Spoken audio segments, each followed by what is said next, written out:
नाज़िम आला मिर्जा मसरूर अहमद और उनके करीबी साथी समेत 3 दीगर अशखास को तहरीर रिसालत की खुसूसी कानून के तहत गिरफ्तार कर लिया गया है। उन्हें उस वक्त हिरासत में लिया गया जब एडिशनल सेशन जज उनकी जमानत की तौसीक का हुक्म जारी करने से इनकार कर दिया था। यह है कि पाकिस्तान की पार्लियामान 25 अहमदियों को दायरा इस्लाम से खारिज करार दे चुकी है। लाहौर से शाहिद मलिक। जमात अहमदिया के नाज़िम आला मिर्जा मसरूर अहमद और 3 दीगर अशखास के खिलाफ पुलिस ने जो रिपोर्ट दर्ज की है उसमें रवां साल के अवाम में पंजाब असम्बली की एक करारदाद का जिक्र है जिसमें अहमदी अक्सरियत के हामिल शहर रतबा का नाम तब्दील करने की सिफारिश की गई थी। उस वक्त अहमदी फिरके ने इसे शहर की शनाख्त तब्दील करने की कोशिश करार दिया था।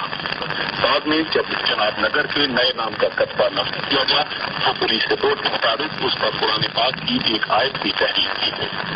शिकायत कुनिंदा ने जो एक रुकन असम्बली और मजहबी आलम मौलाना मंजूर अहमद चनियोटी के साथ साझे हैं ये इल्जाम लगाया है कि जमात अहमदिया के कारकुनों ने मिर्जा मसरूर अहमद और उनके करीबी साथी रिटायर्ड कर्नल अय्याज के हुक्म पर रिपोर्ट के अल्फाज में बोर्ड पर स्याही मलकर आयत कुरानी की तस्दीक की है।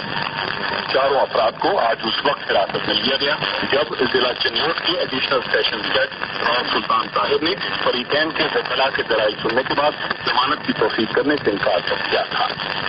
आज शाम एक बयान में जमात अहमदिया के तर्जुमान ने दावा किया कि अहमदियों के मुखालिफिन ने अपने हवादियों के जरिए नए नाम के तख्तों पर स्याही भेजी और ये मुकदमा दर्ज करा दिया।